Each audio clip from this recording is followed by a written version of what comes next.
Hello বন্ধুরা, সবাই কেমন আছো? আশা করি সবাই অনেক ভালো আছো।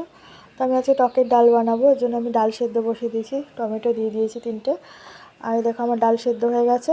তো আমি এখানে কালো সর্ষে আর শুকনো লঙ্কা ফোড়ন দিয়ে দিয়েছি, দিয়ে আমি ডালটা সোমবার দিয়ে দেবো এর মধ্যে। তো বন্ধুরা, আমার ভিডিওগুলো যদি ভালো লাগে অবশ্যই লাইক কমেন্ট শেয়ার করবে, আর আমার চ্যানেলটি সাবস্ক্রাইব করে দিয়ে আমার পাশে থাকবে। আর যদি ফেসবুক অথবা ইনস্টাগ্রাম থেকে দেখো তো আমার পেজটি ফলো করে দিও। তো আমার এখানে দেখো ডালটা আমার সোমবার দেওয়া হয়ে গেছে। এদিকে আমি তেঁতুলের ক্লথ বানিয়ে নিয়েছি, তেঁতুলটা ভালো করে গুলে নিয়েছি জল দিয়ে। আর এখানে আমার দিয়ে দিয়েছি এর মধ্যে তেঁতুলটা টমেটোটা ভালো করে দিয়ে দিয়েছি। তো দেখো আমার ডালটা অলমোস্ট কমপ্লিট। আমি একটু মিষ্টি দিয়ে দিলাম, দিয়ে আমার ডালটা হয়ে গেছে। আর এদিকে আমি বানাবো আজকে আলু চোখা। তো আমি এর মধ্যে তেল দিয়ে দিলাম কড়াইতে, দিয়ে আমি সর্ষেটা ফোড়ন দিয়ে দিলাম। সর্ষেটা ভালো করে হাতার পিছন দিক দিয়ে ফাটিয়ে দিলাম, দিয়ে শুকনো লঙ্কাটা ভেজে নিলাম। এবার পেঁয়াজটা দিয়ে দেবো আমি এর মধ্যে, পেঁয়াজটাও ভালো করে ভেজে নেব।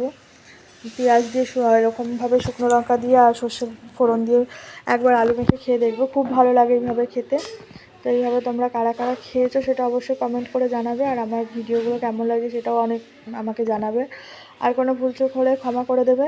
তো আমি এইভাবে আলুগুলো সব হাতার পিছন দিকে ভেঙে নিলাম। দেখো আমার আলু মাখা রেডি। তো টাটা।